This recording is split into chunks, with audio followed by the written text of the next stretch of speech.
Hello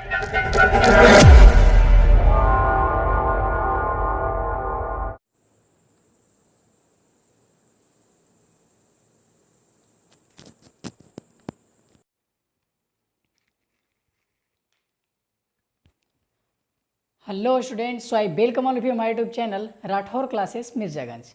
आप सभी के बारे में पिछले बार में हमने कोशिका झिल्ली के बारे में पढ़ाया। आज पढ़ेंगे कोशिका भित्ति के बारे में, मध्य पटलिकाएँ के बारे में, जीव द्रव तंतु के बारे में, अंतःझिलिका तंत्र के बारे में। तो ठीक है ना, सबसे पहले चलिए स्टार्ट करते हैं मध्य पटलिकाएँ के बारे में। मध्य पटलिकाएँ क्या होता है? ये दो कोशिकाओं के बीच को पाया जाता है, दो पड़ोसी कोशिकाओं के बीच पाया जाता है और ये दो पड़ोसी कोशिकाओं को जोड़ने का काम करता है। जैसे यहाँ पर बहुत सारा कोशिका है, ठीक है ना, इस कोशिका का ये पड़ोसी है, इस कोशिका का ये पड़ोसी है। आपका घर होता है तो पड़ोसी वाला होता है ना, उसी प्रकार से। और ये कोशिका के बीच में पाया जाता है, उसी को बोलते हैं मध्य पटलिकाएँ। उसको क्या बोलते हैं? मध्य पटलिकाएँ। और ये जो भी मध्य पटलिकाएँ हैं, ये किसका बना होता है? कैल्शियम पेक्टेट का। किसका बना होता है? कैल्शियम पेक्टेट का, ठीक है। और इसका काम क्या है? ये जब ऐसे करके दो कोशिका को जोड़े रखता है, इसका काम है दो कोशिका को जोड़े रखना। तो जो कच्चा फल होता है उसमें जोड़ करके रखता है, तो फल कच्चा होता है, तो कच्चा फल कड़ा होता है कि पुल कड़ा होता है, ठीक है। इसी के कारण होता है, मध्य पटलिकाएँ के कारण, क्योंकि वो दो कोशिकाओं को आपस में क्या किया हुआ है? जोड़े हुए हैं। इसी को बोलते हैं मध्य पटलिकाएँ। और ये क्या करता है? दो आपस में पड़ोसी कोशिकाओं को जोड़ने का काम करता है। और ये बना होता है कैल्शियम पेक्टेट का। जो कच्चा फल होता है उसमें कैल्शियम पेक्टेट होता है, जो पका फल होता है उसमें कैल्शियम पेक्टेट नहीं होता है। कैल्शियम पेक्टेट घुल जाता है, जब फल पकता है तो क्या होता है? कैल्शियम पेक्टेट घुल जाता है, जिसके कारण फल क्या हो जाता है? पुल हो जाता है, गीला हो जाता है। उसके बाद पढ़ना है जीव द्रव तंतु के बारे में। किसके बारे में? जीव द्रव तंतु के बारे में। यह क्या करता है? यह आसपास के कोशिका द्रव को जोड़ता है। आसपास के कोशिका को नहीं, आसपास के कोशिका के द्रव को जोड़ता है, जीव द्रव को जोड़ता है। तो देख लीजिए, बहुत सारा कोशिका है, उसमें क्या जोड़ रहा है? द्रव को जोड़ रहा है। ये क्या है? इसका काम क्या है? इसका क्या फ़ायदा है कि अगर जो मान लीजिए ये कोशिका सूख रहा है, तो इस कोशिका के द्रव कहाँ चला जाएगा? उस कोशिका में चला जाएगा जो सूखने वाला है। तो इसी में जीव द्रव तंतु का कनेक्शन बनता है। इसी को बोलते हैं प्लाज्मोडेस्माटल कनेक्शन। जीव द्रव तंतु क्या बोलते हैं? जीव द्रव तंतु, प्लाज्मोडेस्माटल कनेक्शन। अगला पढ़ते हैं अंतःझिलिका तंत्र। क्या है अगला? अंतःझिलिका तंत्र। ये क्या होता है?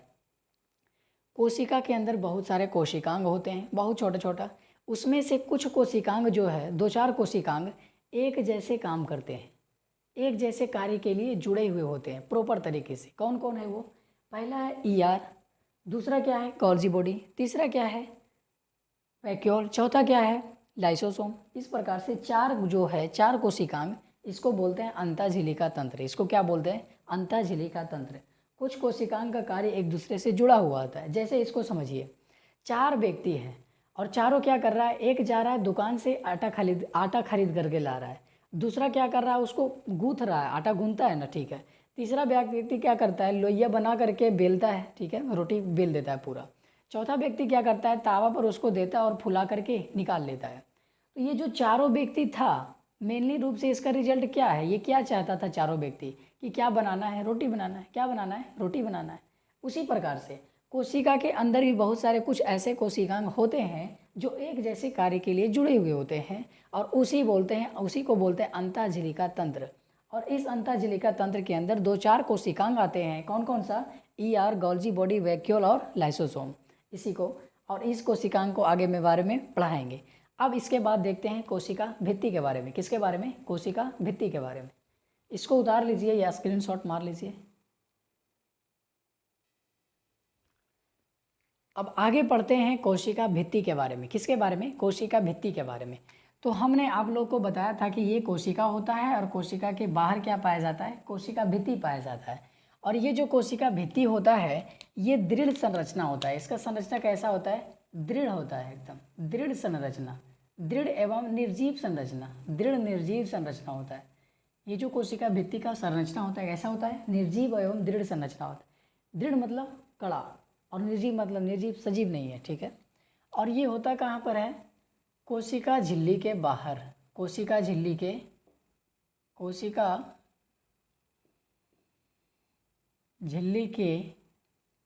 बाहर। ये कोशिका भित्ति कहाँ पाया जाता है? कोशिका झिल्ली के बाहर पाया जाता है। अब जानते हैं इसका काम क्या क्या होता है। अब इसका जानते हैं इसका क्या काम है, कोशिका भित्ति का क्या काम है। तो सबसे पहले काम होता है, यह कोशिका को फटने से बचा, कोशिका को आकार प्रदान करता है, कोशिका को आकार प्रदान करता है, कोशिका को आकार प्रदान करता है। आकार प्रदान करने का मतलब क्या? बाहर में है कोशिका भित्ति और बीच में है कोशिका झिल्ली और पूरी को बोल रहे हैं कोशिका, ठीक है। तो अगर कोशिका भित्ति गोल है तो कोशिका भी गोल होगा कोशिका भित्ति चौखुट है तो कोशिका भी चौखुट होगा। इसका मतलब क्या हुआ कि कोशिका भित्ति ही डिसाइड कर रहा है कि कोशिका का आकार कैसा होगा, ठीक है। अगला, ये यांत्रिक हानि से बचाता है। किससे बचाता है? यांत्रिक हानि से बचाता है एवं संक्रमण से भी बचाता है। किससे बचाता है? संक्रमण से। संक्रमण मतलब इन्फेक्शन, इसे कुछ बीमारी नहीं हो जाए, कोशिका पर कुछ अटैक नहीं कर जाए, इसीलिए ये कोशिका भित्ति क्या करता है? संक्रमण से भी बचाता है, ठीक है। तीसरा देखिए, कोशिका को फटने से बचाता है, कोशिका को फटने से बचाता है या फटने से रोकता है, ठीक है। चौथा देखिए, बड़े मॉलिक्यूल को जाने नहीं देता है, बड़े अणु को रोकता है, बड़े अणु को क्या करता है? रोकता है। तो ये एक कोशिका है, कोशिका के बाहर कोशिका भित्ति है। ये कोशिका भित्ति का काम क्या होता है कि कोशिका कौन सा आकार का होगा यही डिसाइड करेगा, ठीक है। अगला क्या है? यांत्रिक हानि। अगर जो कोई बाहर से इसको मारता है, इसको चोट पहुंचाता है, तो ये इस पर ज़्यादा उतना हानि नहीं होता है, यांत्रिक हानि इसमें नहीं होता है और ये संक्रमण से बचाता है। कैसे? क्योंकि ये दृढ़ निर्जीव संरचना है। कैसा संरचना? दृढ़, एकदम कठोर निर्जीव संरचना है, इसीलिए इसमें यांत्रिक हानि से बचाता है, ठीक है। अगला है, कोशिका को फटने से बचाता है, कोशिका को फटने से बचाता है। ये मान लीजिए कोशिका है, मानना क्या है ही, ठीक है। और इसके अंदर मान लीजिए जीव द्रव की मात्रा बढ़ जाए। किसकी मात्रा बढ़ जाए? जीव द्रव की मात्रा बढ़ जाए, तो कोशिका को फटने का डर है, कोशिका को फटने का डर है। लेकिन अगर ये पादप कोशिका है तो पादप कोशिका के बाहर क्या होता है? कोशिका भित्ति होता है। तो जब कोशिका भित्ति चारों ओर होता है तो यह कोशिका को फटने नहीं देता है। क्यों? मान लीजिए एक कोशिका है और इसके बाहर में बहुत हार्ड लेयर है। कैसा लेयर? Hard layer. तो जब वो उसमें पानी बढ़ रहा तो अब वो फटने वाला है, लेकिन ये फटने से रोक देता है। कौन? कोशिका भित्ति। और है, बड़े अणुओं को जाने से रोकता है। मान लीजिए इसके अंदर जाएगा, इतना का अणु इसमें पार हो जाएगा, लेकिन ये जो बड़ा अणु है, इतना बड़ा अणु, ये इसमें पार नहीं हो पाता। ये पार हो जाता है, ये पार नहीं होता है। तो कोशिका भित्ति क्या करता है? बड़े बड़े अणुओं को अंदर जाने से रोकता है, कोशिका के आकार को प्रदान करता है, यांत्रिक हानि या संक्रमण से ही बचाता है, कोशिका को फटने से बचाता है। इस प्रकार से कोशिका भित्ति के बारे में बता दिए, ठीक है। कोशिका भित्ति के काम के बारे में बता दिए, ठीक है। अब क्या जानेंगे कि धरती पर दो तरह के पौधे होते हैं। दो तरह के पौधे नहीं, सबसे पहले आया था धरती पर एल्गी, उसके बाद आया ब्रायोफाइट, उसके बाद आया टेरिडोफाइट, उसके बाद आया जिम्नोस्पर्म, उसके बाद आया एंजियोस्पर्म। ये आपको डिटेल में पढ़ना है, पादप जगत जब पढ़ेंगे तब, ठीक है ना। तो अगर जो दो तरह की कोशिका भित्ति का बात करते हैं, एक होता है एल्गी। सबसे पहले धरती पर यही आया था, एल्गी। एल्गी को बोलते हैं शैवाल, एल्गी को हिंदी में क्या बोलते हैं? शैवाल, ठीक है। तो पूछेगा इसका जो है शैवाल का कोशिका भित्ति, शैवाल का कोशिका भित्ति, इसको बोलते हैं CW। तो शैवाल का कोशिका भित्ति पूछेगा किसका बना होता है? ये पूछेगा किसका बना होता है, पूछेगा किसका बना होता है, तो आपको बोलना है cellulose, galactose, मोनान्स, calcium carbonate,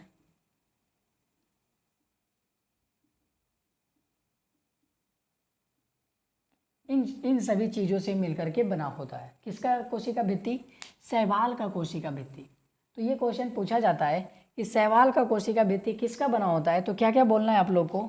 cellulose, galactose, मोनान्स और कैल्शियम कार्बोनेट से मिलकर के बना होता है। अच्छा, अब जो धरती पर है, शैवाल को छोड़ करके जो भी अन्य दूसरा पौधा है, उसका भी कोशिका भित्ति अलग प्रकार से बना होता है। देखिए, अन्य पादप, यहाँ पे क्या लिख दिए? अन्य पादप। जब अन्य किसी दूसरे पादप का कोशिका भित्ति को देखेंगे तो ये बना होता है सेल्यूलोज, हेमीसेल्यूलोज,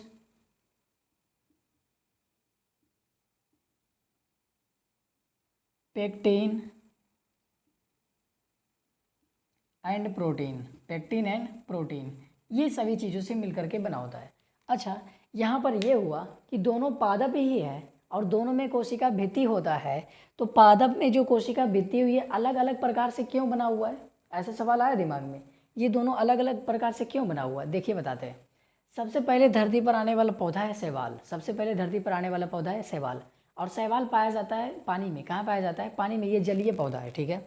और उसके बाद जो बाकी सारा पौधा आया, कुछ जल पर रहा, कुछ स्थल पर रहा, कुछ एकदम जल पर रह भी नहीं किया, डायरेक्ट स्थल पर रहा, कुछ एकदम पहाड़ पर्वत पर रहा, स्थल पर नहीं रहा। तो इस प्रकार से पौधा विकसित होते गया। तो सबसे पहले जो आया था शैवाल, उसका कोशिका भित्ति अलग केमिकल से मिलकर बना हुआ था। उसके बाद जो भी पौधा आया उसका कोशिका भित्ति एक ही तरह के केमिकल के बना हुआ था। जैसे अगर पूछेगा शैवाल का कोशिका भित्ति किसका बना होता है, तो सेल्यूलोज, गैलेक्टोज, मोनोआयंस और कैल्शियम कार्बोनेट। अगर पूछेगा अन्य पादप का कोशिका भित्ति किसका बना होता है, सेल्यूलोज, हेमीसेल्यूलोज, पेक्टिन और प्रोटीन। लेकिन अगर जो नॉर्मली बोल दे कि पादप कोशिका का कोशिका भित्ति किसका बना होता है, तो डायरेक्ट बोलना है सेल्यूलोज। किसका बना होता है? सेल्यूलोज का बना होता है। पादप कोशिका का कोशिका भित्ति किसका बना होता है? सेल्यूलोज का बना होता है। लेकिन आपसे ये पूछ दे कि एल्गी का सेल वॉल किसका बना होता है, तो ये बोलना होगा। अगर पूछ दे एल्गी के अलावा जो अन्य पौधा है उसका कोशिका भित्ति किसका बना होता है, तो ये बोलना होगा। अब मोटा मोटी डायरेक्ट बोले कि हमको ये बताओ कि पादप का कोशिका भित्ति किसका बना होता है, तो क्या बोलना है? सेल्यूलोज का बना होता है। अगर पूछेगा पादप का कोशिका भित्ति किसका बना होगा, तो सेल्यूलोज बोलना है। एल्गी पूछेगा तो ये बोलना है, और अन्य पादप पूछेगा तो ये बोलना है। तो आज क्या क्या पढ़े? कोशिका भित्ति के बारे में पढ़े अभी, ठीक है। और एक चीज़ होता है प्राथमिक भित्ति और द्वितीयक भित्ति। कैसा कैसा? एक होता है प्राथमिक भित्ति और दूसरा होता है द्वितीयक भित्ति। ये क्या होता है? प्राथमिक भित्ति और द्वितीयक भित्ति। जो भित्ति सबसे पहले बना, मान लीजिए एक नया पौधा उग रहा है। कैसा पौधा उग रहा है? नया पौधा उग रहा है, ठीक है। तो ये नया पौधा है, नया पौधा में जो भी कोशिका भित्ति होता है पादप में, उसको बोलते हैं प्राथमिक भित्ति। कैसा भित्ति? प्राथमिक भित्ति। जो नए पौधा में सबसे पहले बन गया उसको क्या बोलेंगे? प्राथमिक भित्ति। अच्छा, अब यही पौधा बड़ा हो जाएगा, तो इसको और सुरक्षा का ज़रूरत होता है। तो इसमें क्या होता है? प्राथमिक भित्ति के अंदर द्वितीयक भित्ति का निर्माण होता है। प्राथमिक भित्ति के अंदर किसका निर्माण होता है? द्वितीयक भित्ति का निर्माण होता है। तो बाहर में प्राथमिक भित्ति बन जाता है, उसके बाद अंदर में क्या बनता है? द्वितीयक भित्ति बनता है, और इसके अंदर में क्या होता है? कोशिका झिल्ली होता है। तो पूछेगा प्राथमिक भित्ति कहाँ होता है, तो बोलना है द्वितीयक झिल्ली के बाहर या कोशिका झिल्ली के बाहर। अब पूछ देगा कि द्वितीयक भित्ति कहाँ होता है, तो प्राथमिक भित्ति के अंदर होता है, ठीक है ना। इस प्रकार से तो जो भी नया पौधा होता है उसके बाहर में पाया जाता है प्राथमिक, क्योंकि सबसे पहले बना तो प्राथमिक कोशिका भित्ति। जो बाद में बना, जो कि प्राथमिक के अंदर बना, उसको द्वितीयक कोशिका भित्ति बोलते हैं, ठीक है ना। तो यहाँ पे कोशिका भित्ति के बारे में पढ़े, मध्य पटलिकाएँ के बारे में पढ़े। मध्य पटलिकाएँ क्या था? दो आपस में पड़ोसी कोशिकाओं को जोड़ने में मदद करता है, जिससे फल क्या होता है? कच्चा वाला फल कड़ा होता है। अगर वही मध्य पटलिकाएँ टूट जाता है तो वो फल क्या होता है? पुलपुल हो जाता है। और ये मध्य पटलिकाएँ बना किसका होता है? कैल्शियम पेक्टेट का बना होता है। उसके बाद पढ़े जीव द्रव तंतु के बारे में कि ये कोशिका का क्या करता है? जीव द्रव का तंतु कनेक्शन बनाता है। इसका मतलब क्या हुआ? अगर ये कोशिका में जीव द्रव की कमी हो गई, पानी की कमी हो गई, तो दूसरे कोशिका से जीव द्रव तंतु द्वारा इसमें आ जाएगा। तो फायदा वाला चीज़ है कि नहीं? बिल्कुल है। फिर पढ़े अंतःझिलिका तंत्र के बारे में। अंतःझिलिका तंत्र क्या है? उसमें कुछ कोशिकांग जो होता है एक जैसे काम में लगे हुए होते हैं, जैसे ईआर है, गोल्जिका है, वैक्यूल है, गोल्जिका, वैक्यूल, ईआर हो गया, लाइसोसोम। ये चार कोशिकांग किसके अंतर्गत आते हैं? अंतःझिलिका तंत्र के अंतर्गत आते हैं। उसके बाद पढ़ेंगे ईआर के बारे में डिटेल से पढ़ेंगे, गोल्जी बॉडी के बारे में डिटेल से पढ़ेंगे। इसी प्रकार से डिटेल से पढ़ते जाएंगे और क्या हो जाएगा? ये चैप्टर समाप्त हो जाएगा। तो आज का छोटा सा ही लेक्चर रहा। मिलते हैं अगले वीडियो में, तब तक के लिए धन्यवाद।